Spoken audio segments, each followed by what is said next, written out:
The sandy beaches are not as calmer in the night as they are in the day. The night turns the beaches into something else, something nobody would imagine that it could be. The playful sand turns killer in the night. This happened when I was a teenager. My family lived at the beach house, and I had the closest view to the beach. I used to stand at the balcony and look at the beach, and in the day, it was occupied by the beautiful girls flaunting their erogenous bodies and the ripped dudes salivating over their own bodies. I used to witness this all from my house, and there were times that there were distress on the beach, since the part of the beach in front of my house was privately owned by my father. Trespassers were not allowed in there, but we weren't really very strict about that rule, so there were no immediate consequences that were waiting anyone. But then there are moments when things were not very easy, like the time of spring breaks. The spring breakers were the wildest bunch of all. They were a menace on the beach, and at the time when I was young, it felt like getting into those spring break parties. But then I realized soon that maybe it is not the best of all. This happened during the spring break when my sister had recently moved to college, and it was the first spring break since then. She was back at home, and we would spend days in that balcony looking at these spring breakers. And then my sister said, "These spring breakers are ridiculous. They will act in worst ways possible." I didn't believe her at the time because that was the lifestyle that I was looking forward to. I had no idea what college kids were up to. And on the night when I was just waiting and watching things happening at the beach, and there were some boys and a couple of girls having a nice fire going on, and they were dancing and kissing, and then taking breaks from the kissing and dancing again. One of the boys saw me from the distance and asked me if I would want to join them. He shouted from the beach as he looked toward my balcony that faced them. I waved with my hand and then shouted, "I'm 15, there's time." And then they just smiled and waved, and I waved back. It was too late, and I was getting tired, so I decided to retire to my room and sleep. By the time I went back, there was just a boy and a girl on the beach. Everyone was gone. My sleep broke, and I got out of the balcony. And then I saw at the distance the boy and girl. I think they were kissing each other, or maybe about to elope because the way they were going on each other was wild. The boy was climbing over the girl and just kept on pressing himself on girl, and he just kept doing that. The girl wasn't really saying anything, so I wasn't really suspicious at first, and I kept watching. I just wanted to make sure I get the look of the boy in case things do go wrong. There were these loud grunting noises that the boy was making, almost like a middle-aged man would. And then, about 20 minutes on her, the man turned, and what I saw made me panic. When the boy turned to its right, he wasn't a boy, but rather different man with a mask on, probably in late 40s, and in his hand was the head of the girl. He took the head and kept it in the bag, and I was panicking, but I couldn't call for help. I was lying on the floor trying not to make a single noise, and from the tiny gaps of wooden railing, I saw the man keep the head in the bag and then turn the girl on her stomach, and he just left. The woman was lying there lifeless without a head. The next morning, the police, the Fed, the media, everyone arrived at the crime scene. Everyone wanted to know what happened. They were all baffled by the case. There was no evidence, no clue and witness, except of course me. And everyone was terrified. Even my parents were terrified, and they decided that they won't be sending my sister to college on her own, and that my father would accompany her there. It was a panic all over the town, with no idea as to who killed her. I didn't come out as a witness until one of the agents of FBI pointed out something. I looked at that agent, and I saw it in his eyes that he wanted to solve the case. So I came forward with whatever I saw that night on that beach. The body was lying face down, and there were no clothes on the body. It was a young woman. There were no signs of struggle seen on the body. It would have been easier to identify the woman, but to everyone's surprise, she was missing the head to identify. The body was headless, and after a sweep of the area, the head was not to be found. The police were baffled by the case, and everyone around the lines of beach was worried. There were no records of the woman, and no one could be found until the forensics would be done by it. I was new when I was assigned the case. I was a rookie, and they gave me the case. The case was not as easy as I thought it would be. It was the case with no clues, no evidence, and no witnesses. Or so we thought. The cops were quick to suggest that we should close the case.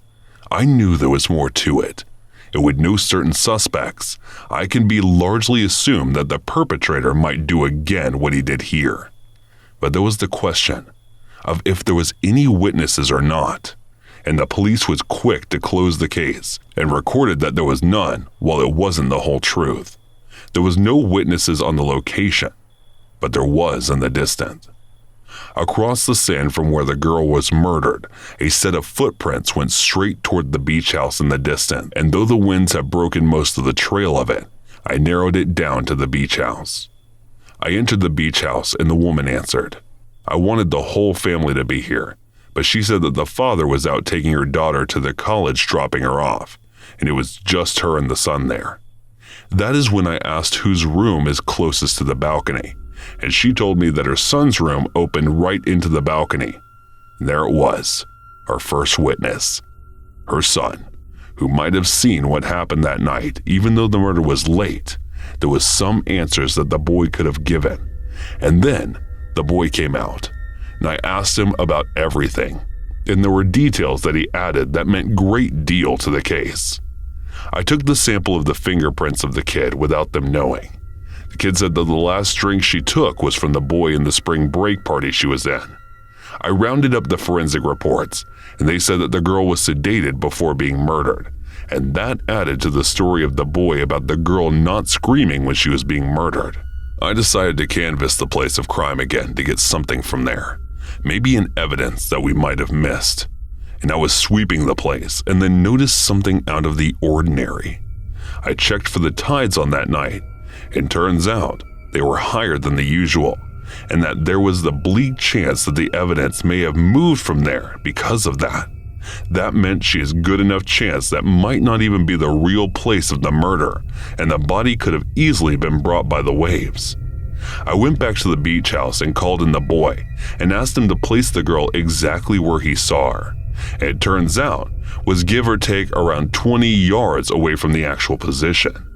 This time, I met the father of the boy and had a conversation with him, and he said he had no idea that he witnessed anything.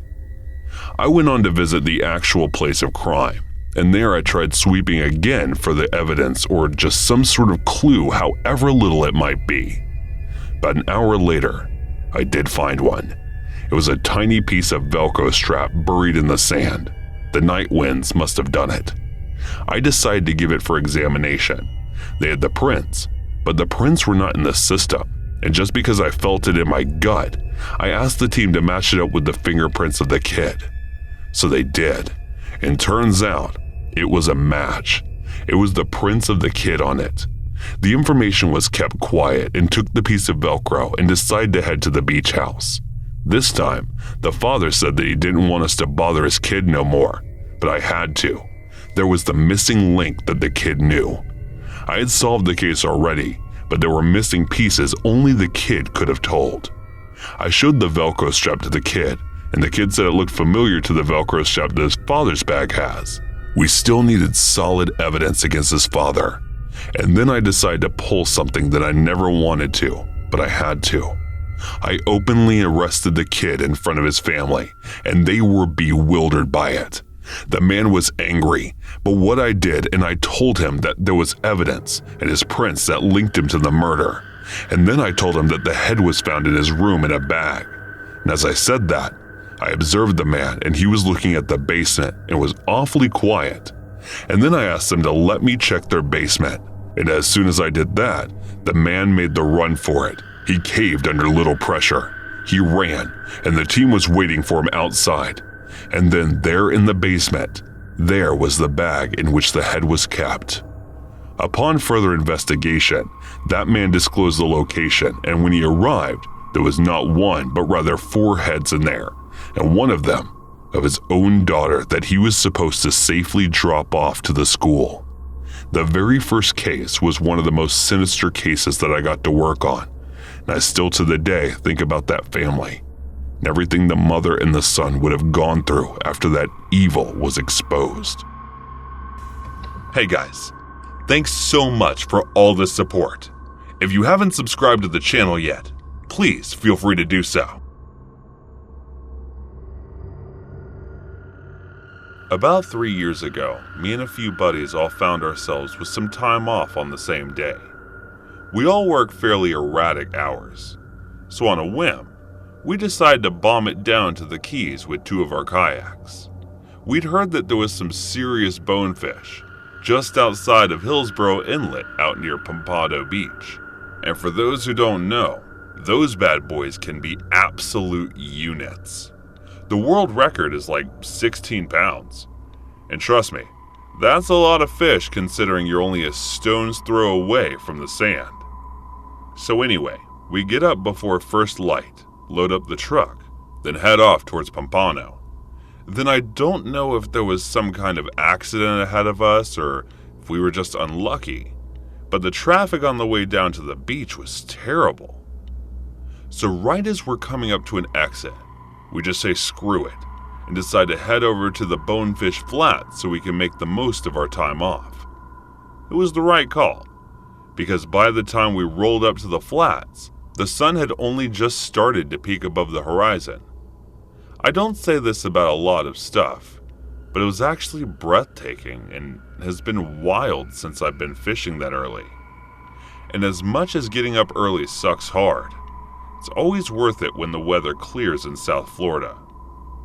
We're greeted with this falling tide dump off the flat, but it was still nice and high, so we'd have at least a few hours of fishing ahead of us. So I climb into one of the kayaks and start paddling out, just kind of enjoying the ebb and flow of the tide for a while. You gotta remember, it's still like 6 a.m., and I barely had time to grab coffee or breakfast before we headed out. So I swear it could have just dozed back off there. And then it was super relaxing. Right up until I started getting this real prickly feeling. I've been out on the water for maybe 15 to 20 minutes at that point, just chilling. And like I said, the whole time I've been as relaxed as could be. Then you know that feeling of uneasiness, get that one feels like you're being watched? I get that really bad. No one. I pat myself around doing one ad. All I see is my buddy on the beach getting each of our rods ready. The oldest from last time, so don't hate on me. It's only then that I catch a glimpse of something moving in the water below me. And then I get a good look. I see it's way, way bigger than a bonefish. It was like 10 feet long, the size of a freaking fridge, and it just silently gliding underneath my kayak in about 8 feet of water. It was a bull shark, easily the biggest I've ever seen, and definitely the closest I've ever been to one. I start paddling back to shore as fast as I could, like it was almost an involuntary motion. My brain didn't even give me time to figure out if I was really in danger or not. It just went, shark, time to leave, and my body did the rest. By that time, my buddy is out on the water too, and he does the same thing as me, looks up like, what's going on, and looks down into the water. Only he lets out, oh my god, before he starts paddling like he's got an engine attached to his kayak. And we'd seen sharks before, but usually way further out from the safety of a boat. Seeing one that up close was like a shock to the system that I can only barely describe. I've never felt that kind of base primal fear before, and something I never want to feel again. Since early July of 2017, there have been reports from almost 200 travelers describing unexplained injuries, illnesses, and deaths after drinking alcohol in Mexican tourist resorts. Hundreds of vacationers have returned with tales of blacking out after drinking even the smallest amounts of booze, before waking up to find that they have been robbed, assaulted, hospitalized, or even taken to jail. But when the victims tried to report the incidents, they encountered unhelpful or downright hostile resort workers, hospital staffers, and police officers. Even the U.S. State Department seemed slow or unwilling to help, but at least they were quick to explain that it was because they were unable to investigate or prosecute crimes on foreign soil. Shockingly, when these tourists attempted to warn others of their experience using the website TripAdvisor, the company responded by deleting dozens of posts, citing trolling as the reason for doing so. But what exactly was the cause of these mysterious blackouts and might be responsible for them? And why did the victims come up against such resistance when they attempted to report them? In February of 2018, Wisconsin couple Richard and Mary and Peterson decided to retreat themselves, escaping the frigid north for a week-long cruise in the Gulf of Mexico. At some point, the crew stopped for a day at Nachi Cocoon Beach Club, a private resort in Cozumel, where the Petersons enjoyed a pair of margaritas from the bar. The drinks were whisked over the luxury beach canopy and the 60-year-old couple were occupied. But no less than 30 minutes after their initial toast, the couple began to feel violently ill. It wasn't long before Richard and Marion were stumbling down the beach and emptying their stomachs into the water. Resort staff offered to call a paramedic, but the couple declined, fearing that they would miss their cruise ship's departure. But when they managed to make it back on board, they blacked out for about 2 hours, awakened to find that they had almost no memory of the day's events. It was at that point it dawned on the couple that they might well have been drugged, or at least given tainted alcohol. Even earlier, on May of 2017, the Drinkwine family of Castle Pines, Colorado took their 3 children south of the border for a summer vacation, and there was an added bonus for 19-year-old Bobby Drinkwine. Given that the legal drinking age in Mexico is 18, his parents had given their permission for Bobby to have the odd beer with his dinner. Then one night after some entertainment at the Adicep Teresa del Mar resort, Bellamy decided to hang around the bar after his parents went to bed.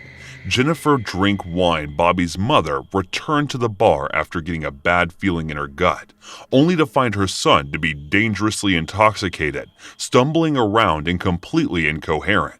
Bar staff told Jennifer that Bobby had only had 1 drink that evening, a shot of tequila, and an amount of alcohol that would have little to no effect on the 6-foot-tall, 200-pound teenager. Bobby's mother called for a golf cart to transport him back to his room. Given that he could barely walk and resort staff had to hold on to Bobby tightly to keep him from falling off the cart. "We both were just scared to death. She said we thought we were going to lose him." But by that point, and Bobby had turned pale and his eyes were rolling into their socket. His parents wasted no time and called paramedics, but when the emergency medical personnel arrived on scene, they refused to give Bobby any treatment, claiming that he was simply intoxicated and there was no medical emergency. Bobby's parents pleaded with them to help, but the EMTs refused to even help Bobby onto a stretcher. It was just like touching him would be a death sentence for them. Bobby's parents had to lift their own son into a waiting taxi so they could take him to a nearby hospital for treatment. At the hospital, doctors took the same views as the EMTs and falsely deduced that Bobby was drunk. However, a subsequent medical exam showed that his blood alcohol content was just less than 0.02%, meaning Bobby was well within the drunk driving limit. For all intents and purposes, Bobby was sober as a judge. So why was he having such an adverse reaction to whatever he drank? Thankfully, doctors had Bobby stay overnight so they could monitor his condition, and over the next 8 hours or so he slowly recovered. But Jennifer Drinkwine is convinced that her son would have died if she hadn't gone back to that bar to check on him. "They're trying to make out like these kids are reckless," she said, "but the not so. Something else is going on here." Then just a few months later, in January of 2017, Jennifer Santo and her family were staying at an all-inclusive resort in Tulum. Neither Jennifer nor her family had heard any stories of counterfeit alcohol or tourists blacking out, and naturally spent their first full day in Mexico sunning themselves by the pool and drinking at the swimmer bar. Not long into their afternoon of doggy paddling and cocktails, the Santo kids noticed that their parents were acting a little out of character. They seemed extremely drunk, despite having only a few glasses of purple rain, then began vomiting and blacking out after being escorted back to their rooms. Obviously, the incident was pretty much identical to the others that had occurred, but in this case, Jennifer Santo was able to provide some crucial insight into the nature of the blackouts. When I woke up at 7 p.m., it was an instant awakening, she said. It was like when I woke up from anesthesia after my gallbladder surgery. It's different than waking up from sleep or with a hangover, and I suspect that we were drugged. The various media outlets reached out to the resort in question, who admitted they were aware of the incidents given their public nature, but they also say that a number of investigations into potential foul play have brought up nothing. This is a stark contrast with reports that the Mexican police have had to shut down half a dozen black market tequila distilleries owned and operated by the cartel that are thought to have produced hundreds of thousands of gallons of counterfeit alcohol. But what makes this counterfeit alcohol so dangerous is that it's produced with a substance known as methanol, sometimes known as its other name, wood alcohol. Methanol is a solvent more commonly found in things like windshield washer fluid, and even in the smallest of doses can prove to be extremely toxic. What we appear to be looking at as a huge cartel conspiracy to flood the Mexican market with counterfeit tequila, and the unwillingness of authorities to deal with the complaints of tourists is down to the very tangible threat of torture, death, and disappearance. The terrifying truth of the matter is that thanks to the Mexican cartel, you could take a shot of tequila at a Mexican resort and not know it's the real McCoy or something considerably more deadly.